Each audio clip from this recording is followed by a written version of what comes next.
Ijaare hindi gu alaad faatu digongo tijaaru nutti ulfaate diiguun nutti salphateetti kanaaf keessi koo dhiigay keessa kiyyattan dhiigana waraana nuun dhiiguutti haalli natti jabaattu solii gadi sin fiiguutti du'ee tan bada malee tijaarsa hayyuun dhiiguutti Ajjeesaa gaafa makkoo tajjeesaa gaafa makkoo kamirgaa facha baatuutti isa gurree ajjeese foon allaatti dhaalaatuutti isa geeraraa galu isa waliif waamaluutti ture lammiin koo durii tarra maltuu baay'attee itti arabbii rakkoo furii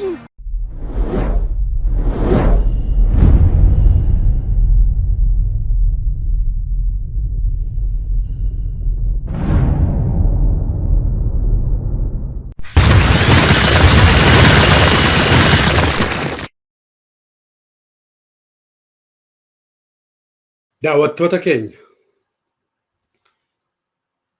mee har'aa sochiin qabsoo bilisummaa Oromoo yookaan uummanni Oromoo gochaa jiru impaayera Itoophiyaa keessatti eessaa ka'ee eessa ga'e maalirra jira kan jedhu irratti marii gabaabaa godha. Daawwattoota Walabummaa News Network mee har'aa ijoo dubbii qabsoon bilisummaa Oromoo eessaa ka'ee eessa ga'e har'ammoo maalirra jira jedhu irratti barruu gabaabduu tokko siniif dhiyeessa. Barruun kun rakkoon siyaasa impaayera Itoophiyaa yoomuu hin furamuu kan jedhu jalatti kan qopheessee siniif dhiyeessu ana Gammachis Naadooti. Itoophiyaan impaayera fedhii uummatootaan ala afaan qawween ijaaramteedha. Kanaaf yeroo hundayyuu cunqursaa fi cunqurfamaan waan jiruuf nagaan biyyattii keessatti bu'ee hin beeku. Bu'uufis hin taa'u. Giti bittootaa dhufanii darban aangoo fi barcuma wal saamuu malee karaa dimokiraatawaan filmaata nagaa geggeessuun biyyattii keessatti akka nagaa waaraan argamuuf hojjetanii hin beekan. Itoophiyaan seenaa ishee keessatti aangoo karaa nagaa dabarsitee waliif kennitee hin beektu. Fakkeenyaaf Haile Sillaaseen Mangistuun teessoo irraa darbatamee lafti awwaalcha isaa hanga har'aatti illee sirriitti hin beekamu. Bara Haile Sillaasee qabsoo gurguddaatu godhame saboota biyyattiitiin. Keessaafuu ilmaan Oromoo dhaabota garaagaraa keessatti hirmaachuun akkasumas sochii barattoota Oromoo dabalatee qabsoon ilmaan Oromoo sirna mootii Haile Sillaasee kuffisuuf godhan salphaan turre. Haa ta'u iyyuu malee dargiitu butatee of harka galfachuun qaroowwan Oromoo garii rashanee garii ammoo hidhuun kaan biyyaa yaasee maqaa lafti kan qotee bulaati jedhuun waan garaagaraa uummata biyyattii gurratti duuchuun humnaan cabsee bulchaa ture. TPLFis gaafa dhufu sirna abbaa hirreen kuffise jedhee dhaadachaa ofiifoo abbaa hirree gaanfa Afrikaa ta'e. Wayyaanoti nuti dhaloota gaarreen kaabaa urgufne yookaan raasne jechuun ofiin dhaadatan. Haa ta'u iyyuu malee gaarreen Oromiyaa ba'aa fi dhiyaan kan girgirse ilmaanuma Oromooti. Gaara Mul'ataa hanga gaara Cilaaloo, Tulluu Walalii hanga gaara Arbaa, gaara Abbaa Seenaati hanga gaarreen Oromiyaa maratti kan sochoos ilmaanuma Oromoo turan. Kana jechuun qabsoo hidhannoo ABO'n bahaa fi lixaan godheen fi diddaa uummata bakkeen biroon dargiin kufe. Garuu wayyaaneen gargaarsa Shaabiyaa, Sudaanii fi Shira USO dabalatee aangoo of harka galfachuun ganna 27 abbaa hirree of gochuun irrayyuu darbee uummata Oromoo irratti duultee kaan ajjeeftee kaan hiitee garii dhabamsiistee hedduu ammoo biyyaa yaaste. Dhuma irratti kana hundumaarrayyuu darbee lakkoofsa uummata Oromoo gad xiqqeessuuf irratti hojjechaa turan. Kun jecha Mallas Zeenaawiiti. Uummata guddaa gad xiqqeessuu danda'ama. Uummata xiqqaa immoo wal guddisuutu danda'ama jedhan.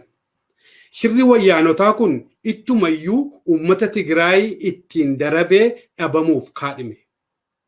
Nuti garuu ishoo baga jennee hin gammanne. Tola namaa gammadu malee hamaa namaa gammaduun aadaa keenya miti waan ta'eef. Manni gogaa sareen ijaarame gaafa waraabessi yuusuu diigamaa akkuma jedhan karoorri ganna 50f xaxame diddaa fi fincila uummata Oromoon diigamee wayyaanota Tigraayitti galchuu irrayyuu darbee dhabama isaaniif sababa guddaa ta'e. Hanni somnii fi saaminsi daangaa hin qabne sun isaanumatti deebi'e. Hima diddeen du'an diddu akkuma jedhan guyyaan gaafa ga'u waan hundumtuu akka hin jirre ta'e. Gaafi gaangoon abbaan baattu akkuma jedhan jedhee Oromoon mammaaku wayyaanonni Oppiidiyoo ofiif bixxilte yaabbachuun Oromiyaa keessa deemtee ittiin Oromoo ajjeesisaa fi saamsisaa turte gaafa qeerroon dhiiga isaa itti dhangalaasee fi lafee isaa itti cabsee TPLF jalaa ishee bilisoomsu ol kaatee abbaa ofii qeerroo dhabamsiisuu itti fufte. Akkasumas abbootii buddeenaa ishee ofirratti nyaatte TPLF.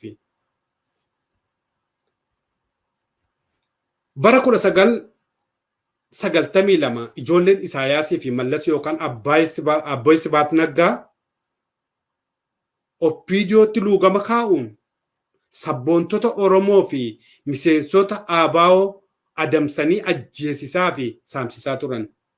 Har'a immoo dubbiin garagaltee akkuma bofti gaafa dallane ofuma hidda jedhan walii isaanii nyaatanii wal fixan. Kana kan iyyate dhiiga ilmaan Oromooti. Gumaan gootota Oromoo kan jaallina dhiigammadaa milkeessaa gadaa waaggaarii ayyaanaa laggasaa wagee guutuu caalii iftuu hundee dirribee jifaar daraartuu ayyalaa fi kan kana fakkaatan as keessa baate.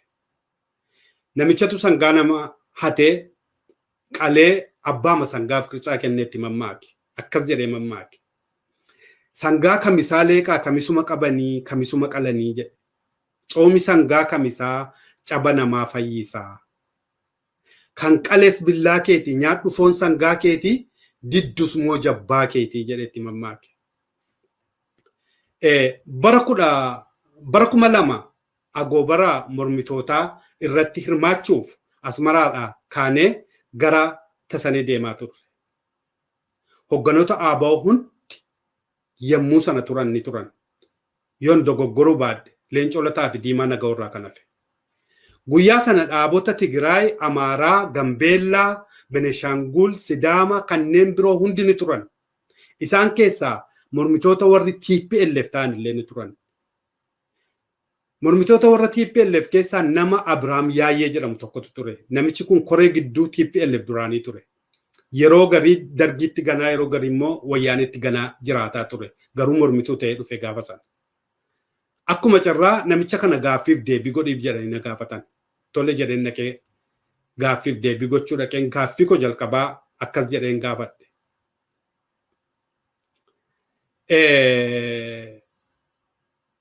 TPLF uummata Oromoo fixaa jirti, saamaa jirti. Uummatoota biraas akkasuma. Uummati Tigraay immoo callisee ilaalaa jira. Kun egeree uummata Tigraayiif hin sodaachisuu jedheen gaafadhe. Akkas jedhee naa deebise. Ni sodaachisa.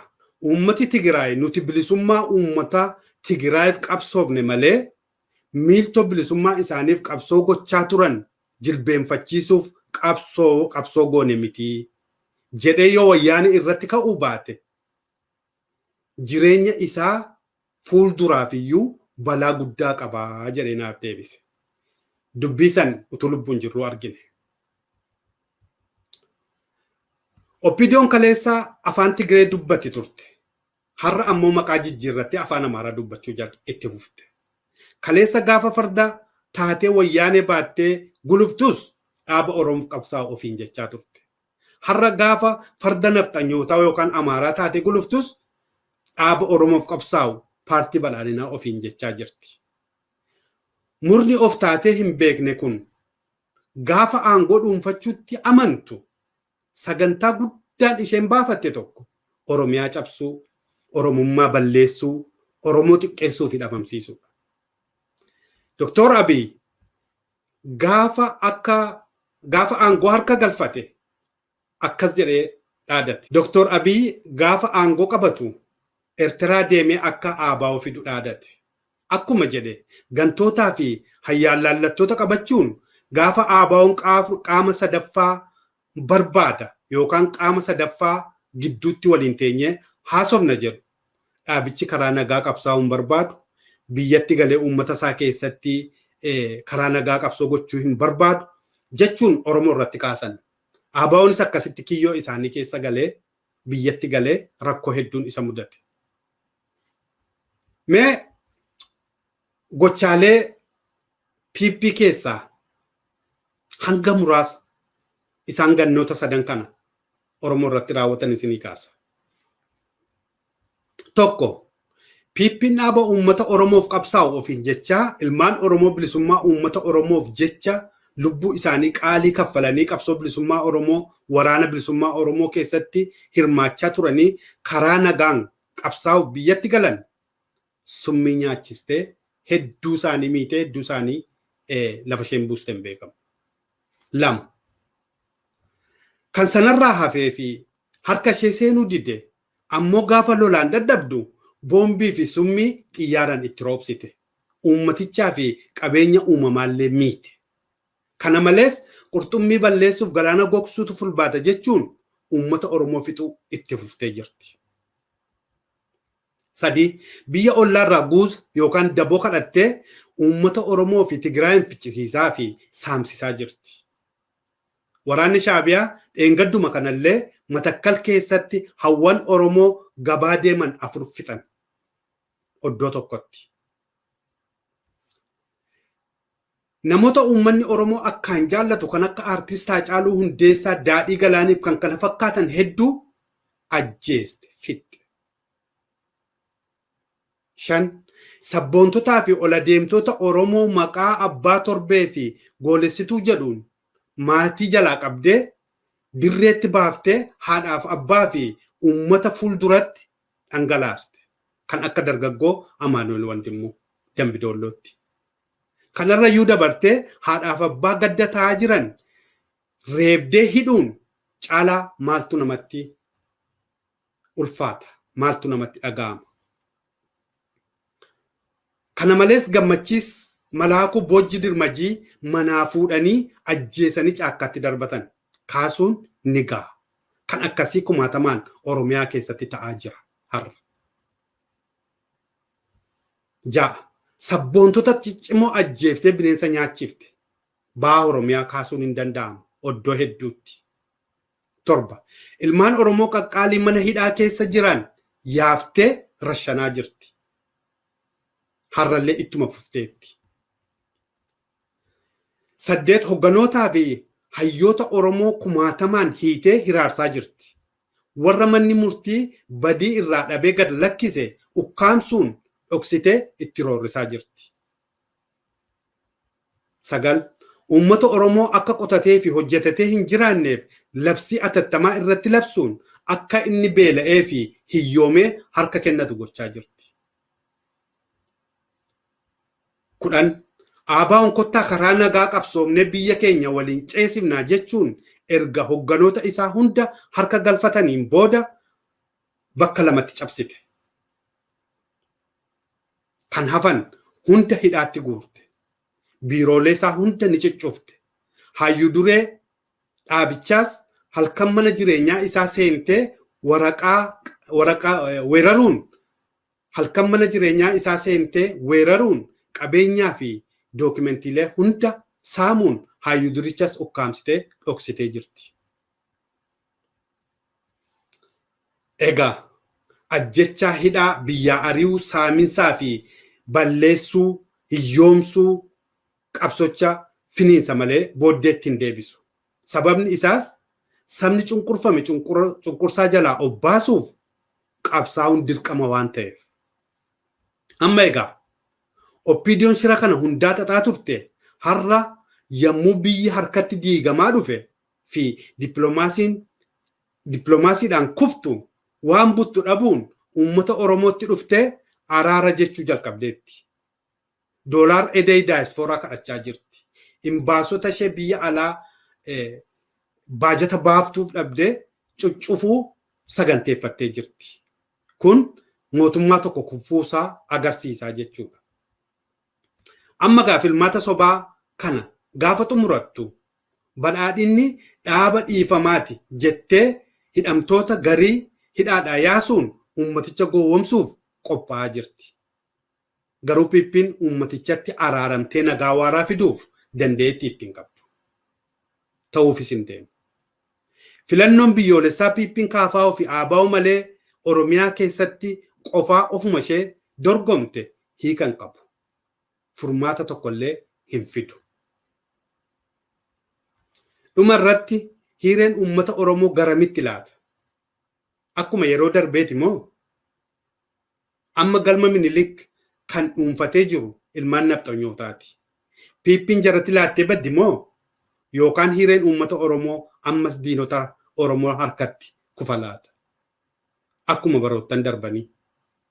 Garamitti deebiin. Egaa dubbiin garamitti akka ta'e hin beeku uummata Oromoof dhiibna. Deebii isaas ilmaanuma Oromoof dhiibna. Har'aaf qopheesse kan isiniif dhiyeesse ana Gammachis Naadooti. Qophiin keenya asuma irratti xumuramu galatooma.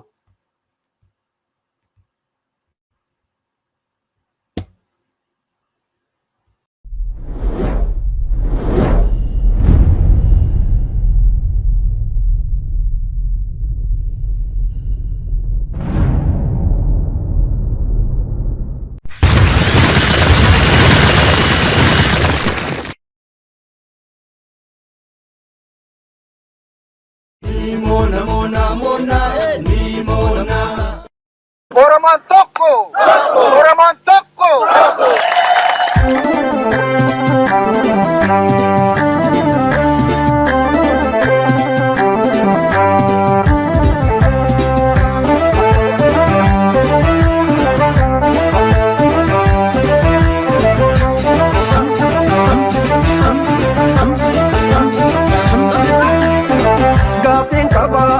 Gaafiin qaba, qeerroo gaafii qaba, eeyyan gaafii qaba. Nadii gammada mootichi qabsoo jalqabe keessuma bu'ee dhabame. Nutti miidhagii dhaloonni cinqame.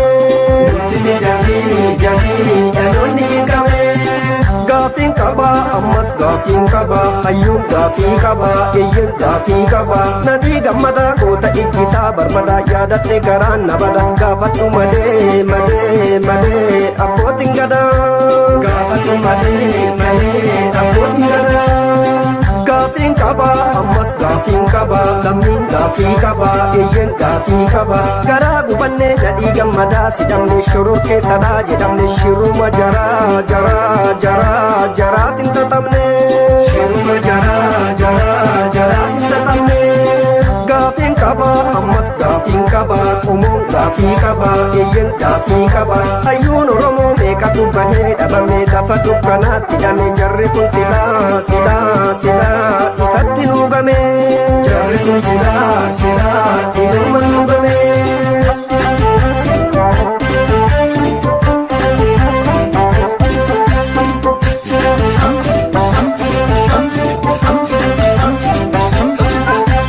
Jarri kan dubbii aangoo ulfeessanii dharaa keessummeessanii yakarraa fageessanii keeyyata sobaa bara san qopheessanii bara mootummaa ce'umsaa gaggeessanii bilisa fakkeessanii uummata todeessanii takka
qeerroon gaafii qaba eeyyan gaafii qaba nadii gammada harka diinatiin qabame eessuma bu'ee dhabame nutti mi ka'ii dhaloonni cinqame